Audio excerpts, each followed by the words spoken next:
Since formation of the Looping Group in 2011, it seems they haven't really done much investment into their parks, but there's been a few things that popped up in recent times, so let's see what each park could see as their next coaster. So get ready. Here. I'm Lindsay. You're watching History and Leisure. Be sure to follow on Instagram, Threads, Bluesky, History_Leisure, as well as a Substack and my second channel, History and Leisure Echoes, where I post copyright-free footage and bonus material. Aventorpark Hellendorn, over in the Netherlands.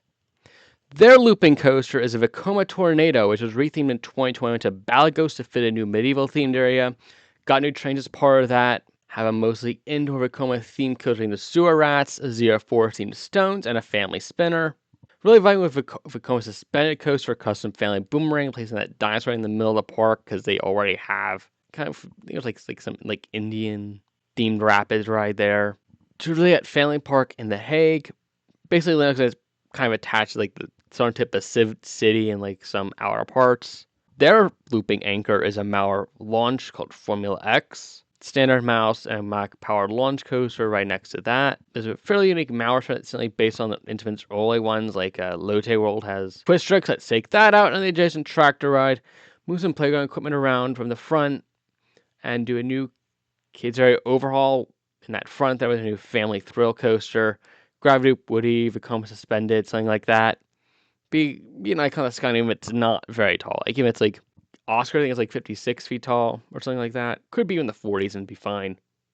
Bagatelle and Mer de Sable in Hauts de France. Anchored by a rare Vertigo called Triops. Has a spinning mouse and two decent socket kids coasters and a 10-year-old wacky worm to complete the lineup. Looks like there's an abandoned zoo area toward the front. I think a second thrill coaster to expand inwards and tourism from the UK and Belgium. How about a Vekoma Space Warp? Staying in Hauts de France but closer to the Ile de France is Parc St. Paul. This park has lost their two PAX coasters, following an incident with SB&O for the past few years, as well as staying at their wild trains with the standard 15 model. Although they're leaving their gravity was the main standout in this park, along with some perilous spinning mouse, a wacky worm, a Minnie Mouse, and a custom Vekoma Junior coaster. The other place the corner of our wild train was with a Gerstlauer airtime coaster. Potentially launched with an inversion and getting the park a strong 1-2 punch while not being too extreme. Mer de Sable and Hermonville, Hauts de France, that actually got a decent investment. Big Woody called Wild Buffalo. They also poached Bobby Holland's mouse when Coney Hop still owned that. So on from the same park as Los Islands SLC, and also got a modern kids coaster and SPF spinner. While an odd pick as I call a 1-2 punch, I think a suspended coaster would complete this lineup. Well, I could see something similar to what they did for Drayton Manor with Gold Rush. That might be a question with the Western theme. Tell me in the comments. Cobac Parc in La Helene in Brittany, France. Limitations and distance to the coast of Saint-Malo. Between like a vibey, more of the kiddie-style boardwalk park you see Europe. Don't expect much. Maybe relocate one of the wacky worms or Marisol's SPF spinner and then offer something cheap and maybe a bit more legit there. Quick jump over to Germany. Fort Fun at Bentorland and Wasserfall in the North Rhine region.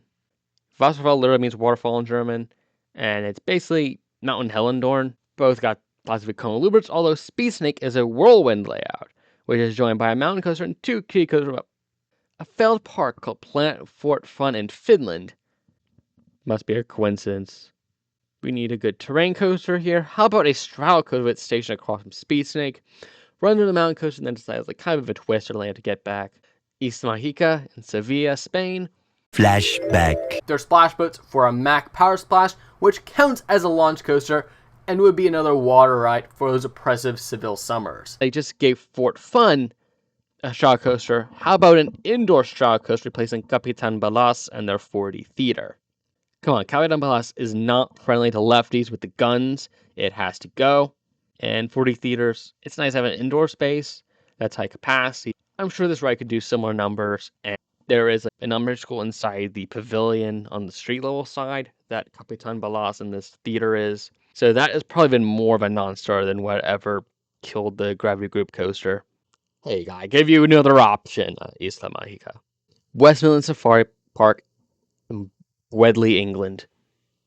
This more zoological park includes some family amusements, including a wacky worm, a spinning mouse, and a classic Vekoma Junior coaster layout. I think a person to build a suspended coaster or Gerstlauer airtime coaster, like, go for it. Although I know UK is kind of the king of NIMBYism.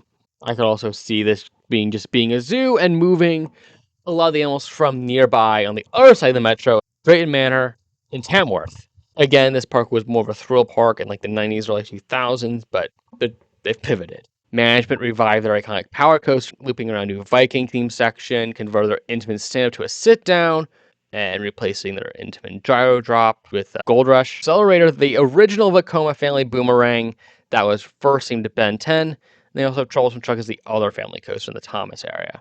They also made an idea looking now without really taking anything out is the abandoned Pirate Adventure building. Sure, be nice to have a new dark ride, like a traditional dark ride, but my bonus here. Something like Polar Explorer, they unbuilt. Deer who built that, but I'm sure Intamin could also provide something certain since they put 13 at Alton Towers. But I'm slightly more leaning use as a dark ride, so it's a bit more reliable. But hey, indoor coaster would be a nice fit too, especially if it's fully indoor. I guess they could do as a straddle coaster as well. What do you think about these ideas? Giving some light to some lesser known parks in a lesser known chain. That is all I have to say. So, till next time, click subscribe, strike the bell.